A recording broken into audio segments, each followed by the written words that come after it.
Hello everyone, welcome to my channel GS geography का। और जो हम मेंस के पर्सपेक्टिव से एक सीरीज चला रहे हैं 300 प्लस क्वेश्चंस की, उसमें हम आज एक क्वेश्चन को सोल्व करने वाले हैं, अटेम्प्ट करने वाले हैं। ये क्वेश्चन है रिलेटेड टू मॉडर्न हिस्ट्री। पिछली वीडियो में हमने जो क्वेश्चन डिस्कस किए थे वो वर्ल्ड हिस्ट्री से रिलेटेड थे और एंशियंट हिस्ट्री से रिलेटेड थे। एक दो क्वेश्चन हम अगली बार जब हम दोबारा से फिर से यहाँ पर आएंगे, इस टॉपिक पर आएंगे, तो तब हम एक दो क्वेश्चन मिडाइवल हिस्ट्री के करेंगे, जो कि पूछता नहीं है, लेकिन एक दो क्वेश्चन आपको यहाँ पर मैं कराऊंगा नेक्स्ट टाइम में, जब हम वापस फिर से दोबारा जो करंट के क्वेश्चन के साथ फिर हम आएंगे यहाँ पर इसको दोबारा से करने के लिए। तब हम करेंगे उसको एक दो क्वेश्चन जो मैंने छोड़ दिया जानबूझकर। अभी फिलहाल हम जो मेन टॉपिक्स हैं उनकी तरफ जा रहे हैं। तो हमने वर्ल्ड हिस्ट्री को कवर किया, यहाँ पर एंशिएंट हिस्ट्री को कवर किया, मॉडर्न हिस्ट्री का आज हम क्वेश्चन करने वाले हैं। पहला 2025 बीसीएस का क्वेश्चन है, इंपोर्टेंट क्वेश्चन है, फ्रेजिंग बहुत अच्छी दी है यहाँ पर। 8 नंबर का क्वेश्चन है। सोर्स क्या रहने वाला मॉडर्न हिस्ट्री का? देखो भाई, मैं हमेशा प्रेफर किया हूँ एक सोर्स यहाँ पर प्रेफर करना है आपको, और स्पेक्ट्रम यहाँ पर इंपॉर्टेंट है। उसी के द्वारा मैं इसी सोर्स को हमेशा फॉलो किया हूँ। वर्ड टू वर्ड आपको पढ़ना है, लाइन टू लाइन। बहुत ज्यादा अच्छे एग्जाम्पल भी यहाँ पर इसके अंदर बुक के अंदर आपको मिलेंगे यूज करने के लिए। इंट्रोडक्शन बहुत अच्छे है, कंक्लूजन है। और अगर आपको बेटर और अंडरस्टैंडिंग चाहिए तो एनसीईआरटी 11th और 12th की मॉडर्न हिस्ट्री की आपको यहाँ पर उसके अंदर और एक फ्लुएंसी होती है लैंग्वेज की। जो इंट्रोडक्शन, कंक्लूजन और जो वर्डिंग है, किसी भी टाइम फ्रेम के अंदर कोई भी अगर मूवमेंट है, जैसे कि या फिर कोई जैसे नॉन कॉर्पोरेशन मूवमेंट है, सीडीएम है, इनके बहुत अच्छे अच्छे इंट्रोडक्शन आपको एनसीईआरटी के अंदर मिलेंगे। तो आप ये दो चीज फॉलो कर सकते हैं सोर्स के रूप में। एक स्पेक्ट्रम आप देख सकते हैं यहाँ पर, और दूसरा एनसीईआरटी। यहाँ पर एक दो एनसीईआरटी है 11th-12th की, उसको आप फॉलो कर सकते हैं। इससे ज्यादा मुझे नहीं लगता आपको ज्यादा बियॉन्ड जाने की जरूरत है, क्योंकि आप बार बार एक ही सोर्स को अगर रिवाइज करेंगे तो आपको मैक्सिमम आउटपुट वहां से मिल जाएगा। तो अब हम आते हैं अपने क्वेश्चन पर। क्वेश्चन है, extremism was a reaction against the ideas and modus operandi of the moderates। यानी कि moderates का जो आइडियाज थे, modus operandi था, उसकी वजह से एक्सट्रीमिज्म का जन्म हुआ है, उसकी रिएक्शन की वजह से। Critically explain this statement. अब यहाँ पर जो ये वर्डिंग है ये बहुत इंपॉर्टेंट रहती है एग्जाम में। क्रिटिकली का मतलब होता है कि आपको दोनों पहलू वहां पर दिखने हैं, कि इसको सपोर्ट भी करना है, इसको अगेंस्ट में भी जाना है। अगर यहाँ पर एक्सप्लेन लिखा होता तो हम इस स्टेटमेंट को केवल एक्सप्लेन करते और लास्ट में एक पॉइंट लिख के मॉडरेट के अगेंस्ट और हम निकल जाते कंक्लूजन की तरफ। लेकिन यहाँ पर जबकि पूछा हुआ है एक्सप्लिसिटली कि क्रिटिकली एक्सप्लेन दिस स्टेटमेंट, तो हम इसको एज इट इज करेंगे।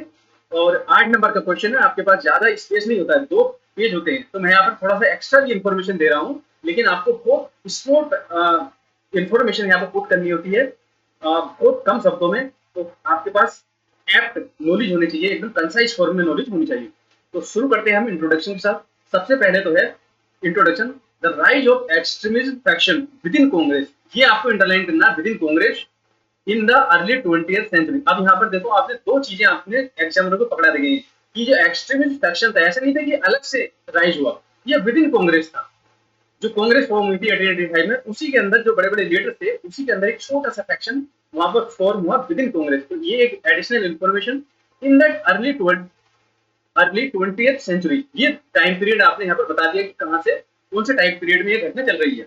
The rise of extremist faction within Congress in the early 20th century was largely a reaction to the limited method achievements of the moderates. The trio।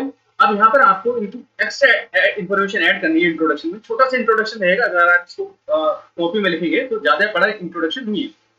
दो important information, time period and with in Congress, आपने यहाँ पर दे दिया है।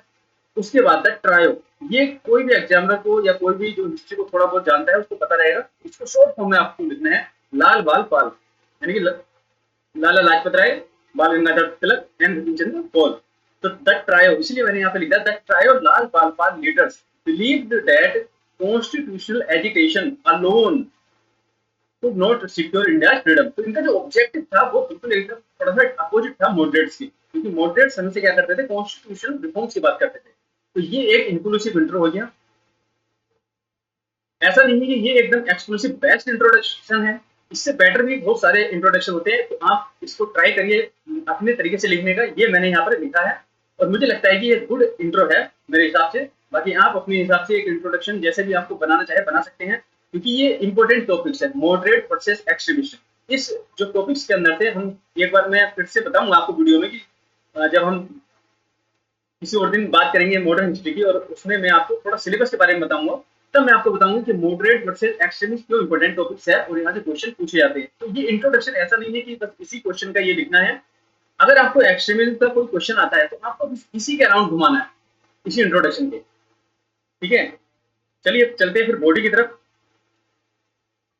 Body में है फिर से कि एक्सट्रीमिज्म का जो रीजन है ग्रो करने का, इमर्ज होने का, वो as a reaction to moderate. तो हम इसको सपोर्ट कर रहे हैं कि हाँ बिल्कुल as a reaction to moderate था। क्यों था? Failure of moderate methods. जो मॉडरेट लीडर्स थे उनके जो मेथड थे, यहाँ पर एग्जांपल भी लिख सकते हैं मॉडरेट मेथड। यहाँ पर लीडर से नाम लिख सकते हैं, जैसे कि एक नाम ले सकते हैं दादा भाई नरोजी लिख सकते हैं, या बहुत सारे लीडर्स हैं, किसी भी एक का नाम यहाँ पर लिख सकते हैं एग्जाम्पल में, या नहीं भी लिखे तो भी चलेगा। तो फेलियर ऑफ मॉडरेट मेथड्स, क्या है मेथड्स थे इसके? Prayer, protest and petition. और जो उनका कॉन्स्टिट्यूशन रिफॉर्म्स था, उनकी जो अचीवमेंट थी बहुत लिमिटेड अचीवमेंट थी, क्योंकि ये दो चीजों के बारे में बात करते थे कॉन्स्टिट्यूशन रिफॉर्म्स के अंदर। सबसे पहले तो यह था कि जो रिस्पॉन्सिबिलिटी थी गवर्नमेंट की, उसको बढ़ाने के लिए बात करते थे कि पार्लियामेंट की अकाउंटेबिलिटी होनी चाहिए। सेकंड, ये बात करते थे कि जो एग्जीक्यूटिव काउंसिल है उसका रिफॉर्म होना चाहिए, ज्यादा से ज्यादा इंडियंस को हम वहां पर इन्वॉल्व करना चाहिए, पार्टिसिपेशन होना चाहिए। लेकिन ऐसा कभी हुआ नहीं था, बहुत लिमिटेड स्कोप में वहां पर जो ब्रिटिश गवर्नमेंट है कंसेशन दे रही थी, तो कॉन्स्टिट्यूशन रिफॉर्म्स वहां पर फेल हो जाते हैं, यानी कि लिमिटेड सक्सेस थी। सेकंड था कि अगर डेस्पाइट मॉडरेट पीसफुल मेथड, हालांकि जो इंडियन फैक्शन था मूवमेंट का, मॉडरेट जो लीडर्स थे वो हमेशा पीसफुल मेथड यूज करते थे, लेकिन इसके अगेंस्ट में ब्रिटिश गवर्नमेंट क्या थी? रिप्रेसिव पॉलिसी ला रही थी बार बार। एंशिएंट मॉन्यूमेंट, सॉरी, जैसे कि ऑफिशियल सिगरेट एक्ट लेकर आई थी, कलकत्ता कॉर्पोरेशन एक्ट लेकर आई थी, मोरले मिंटे रिफॉर्म्स लेकर आई थी। ये सब क्या थे? अपने आप में कम्युनल थे, अगेंस्ट द इंडियन विल, यानी कि जो मासेस के अगेंस्ट थे ये सब। तो ये सेकंड मेथड था जिसने जो एक्सट्रीम फैक्शन है उसके अंदर एक तरीके से हीन भावना पैदा कर दी कि नहीं, हमको जो साइलेंट प्रोटेस्ट है या फिर जो कंसेशन वाली भावना है उसको हमको छोड़कर सीधा फाइट करनी पड़ेगी ब्रिटिश जो गवर्नमेंट है उसके साथ। थर्ड होगा impact of partition of Bengal. जब पार्टीशन ऑफ बंगाल था 1905 में, और उसमें क्या था? मॉडरेट्स का जो रुख था वो कुछ के लिए इतना क्लियर नहीं था, क्योंकि वो अभी भी कॉन्स्टिट्यूशनल जो पोजीशन है उसी पर रुके हुए थे। तो यहाँ पर जो मॉडरेट्स थे वो उन्होंने अलाउ नहीं किया था कि स्वदेशी मूवमेंट पूरे ऑल ओवर इंडिया यहाँ पर फैले। तो इसकी वजह से जो एक्सट्रीमिस्ट फैक्शन है वो अपने आप में ग्रो करने लगा, वो अलग तरीके से चलने लगे।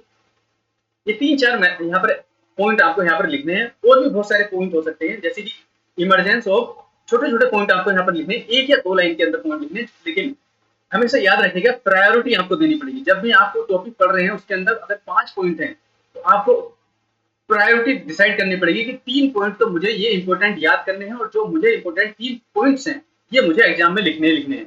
उसके बाद 2 पॉइंट हैं, अगर वो याद रहते हैं तो मैं उनको लिख दूंगा, लेकिन अगर याद भी नहीं रहते तो थोड़ा बना के, थोड़ा बहुत इतना इंफॉर्मेशन रहता है किसी भी जो तैयारी कर रहा है कि वो थोड़े 2-3 पॉइंट आराम से ऐड कर सकता है एक्स्ट्रा। लेकिन प्रायोरिटी में सबसे ऊपर 3 पॉइंट आपको रखने हैं, क्योंकि एग्जामिनर जैसी कॉपी चेक हो रही है, जैसा कि हमको फीडबैक मिल रहा है, देख रहे हैं हम लोग, एग्जामिनर बहुत यूजली कॉपी को चेक कर रहे हैं, इसलिए वो मोस्टली फोकस करेंगे 2-3 पॉइंट ऊपर क्या क्या लिखा हुआ है और क्या एग्जाम्पल लिखे हुए हैं। इसलिए हमेशा प्रायोरिटी फोकस करना चाहिए। जब भी अगर 4-5 पॉइंट आपको लिखने हैं तो आपको जो इंपोर्टेंट पॉइंट है वो शुरू में ही लिख देने हैं। ऐसा नहीं कि नहीं मैं पहले ऊपर ऐसा कुछ एडिशनल इन्फॉर्मेशन दे रहा हूँ, तो प्रायोरिटी यहाँ पर बहुत सेट होनी चाहिए।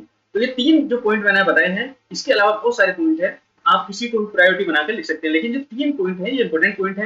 यहीं से जो इमरजेंस है एक्सट्रीमिस्ट फैक्शन का स्टार्ट हुआ था। उसके बाद हो सकता है एजुकेटेड मिडिल क्लास। अब वो क्या हो गया? एजुकेटेड मिडिल क्लास बन गए यहाँ पर इंडिया में, लेकिन अनएम्प्लॉयमेंट बहुत ज्यादा हो गया था, ये एक रीजन था। और भी बहुत सारे रीजन थे, बट अब क्रिटिकली हम इसे इवेल्युएट कर रहे हैं तो एक लाइन यहाँ पर लिखनी पड़ेगी, but it was not due to reaction against moderate only, but there were certain reasons also, या other reason other than moderate opposition या against। तो कुछ और भी रीजन थे, केवल सोल रीजन ये नहीं था कि मॉडरेट के रिएक्शन के अगेंस्ट में एक्सट्रीमिज्म पनपा। सबसे पहला रीजन है कि external influence. Japan victory over Russia 1905 में हुई थी, तो एक समय पे ये एक स्टेटमेंट हुआ करता था कि जो यूरोप है वो कभी भी कोई भी वार में नहीं हारा है किसी एशियन कंट्री से या अदर देन यूरोप से। तो ये 1905 में जब जापान ने रशिया को हराया था, तो ये जो नोशन था ये ब्रेक हुआ था, which break the invincibility of European power, यानी कि यूरोपियन पावर को भी हराया जा सकता है। इसलिए एक्सट्रीमिस्ट फैक्शन यहाँ पर पॉपुलर होने लगा। सेकेंड था यंग लीडरशिप यहाँ पर आ गई थी। जो मॉडरेट की जो लीडरशिप थी उनकी ओवरऑल एवरेज एज 60 के अबव होगी, क्योंकि बहुत पुराने पुराने लीडर वहां पर थे। तो यंग लीडरशिप यहाँ पर एक नया विगर था, उसके अंदर नई एनर्जी थी जो अगेंस्ट था मॉडरेट पॉलिटिक्स के, और जिसने जो मूवमेंट को एक नई दिशा दी। तीसरा है एंट्रिंग ऑफ द मासेस। अब यहाँ पर क्या हुआ था कि स्वदेशी मूवमेंट के बाद स्पेशली मासेस जो है एंटर कर गई थी पॉलिटिक्स में, इंडियन नेशनल मूवमेंट्स में, और जिसके जो लीडर थे, जो एनर्जी थी उस जो मूवमेंट की एनर्जी थी, मासेस की एनर्जी थी, वो एक्सट्रीमिस्ट फैक्शन ने उसको टैप किया। यानी कि जो उसके लीडर थे वो एक्सट्रीमिस्ट फैक्शन था, यानी कि बाल गंगाधर तिलक, लाल लाजपत राय, ये लोग काफी, और राज बिहारी घोष, ये सब लोग थे। यानी कि जो मासिस का इन्वॉल्वमेंट था मॉडरेट के अंदर नहीं था। मॉडरेट क्या बोलते थे कि नहीं, मासिस अभी भी इलिटरेट है, हमको उसको एजुकेट करना है, तब उसके बाद उसको हम एंटर करेंगे।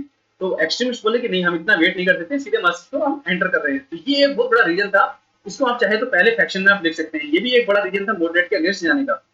उसके बाद एक्सट्रीमिस्ट लिटरेचर बहुत ज्यादा आ गया था। अब यहाँ पर जो इंडिविजुअल हीरो के एक्शन है उसकी बात भी होने लगी थी। एक्सट्रीमिस्ट लिटरेचर था, बहुत सारी सीक्रेट सोसाइटी ऑर्गेनाइजेशन थी, सीक्रेट सोसाइटी ऑर्गेनाइजेशन या closed organisation, secret society organisation जो आ गई थी, बहुत सारे स्टूडेंट्स की, लीडर्स की, स्वदेव बंधक समिति है, मित्र मेला सावरकर की आ गई थी।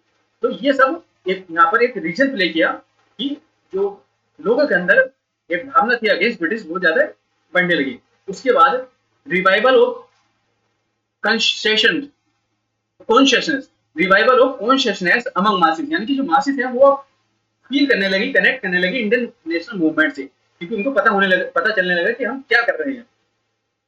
दयानंद सरस्वती का मैसेज, जैसे कि बहुत सारे लीडर्स थे अवेकनिंग, जिन्होंने मासिस को अवेकन करने में रोल प्ले किया। तो दयानंद सरस्वती का मैसेज था back to Vedanta, revival movement से बहुत सारे। तो ये 4-5 पॉइंट यहाँ पर एक्स्ट्रा थे जो उस मॉडरेट के अलावा भी बहुत ज्यादा इंपॉर्टेंट रोल प्ले किए थे एक्सट्रीमिस्ट को आगे करने में।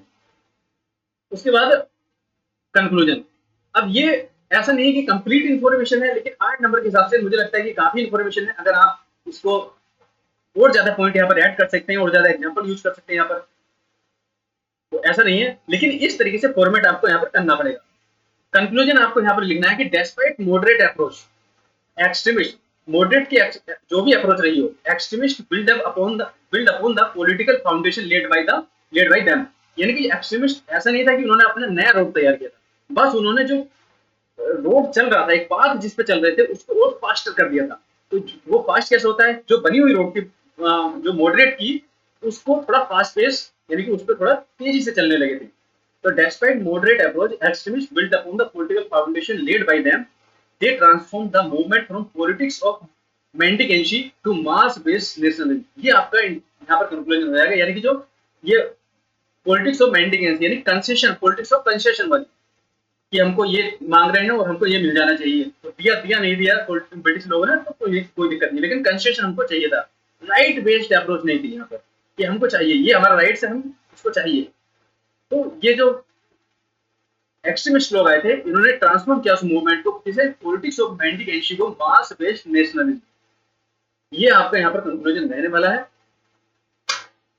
उसके बाद एक यहाँ पर स्टेटमेंट और ऐड किया जा सकता है, जैसे कि किसी ने बोला था कि टुडे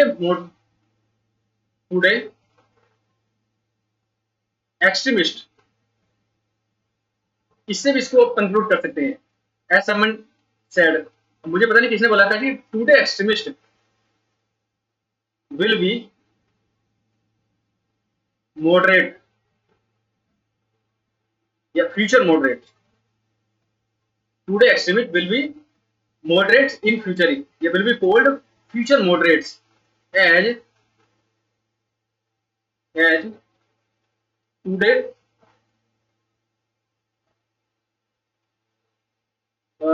moderate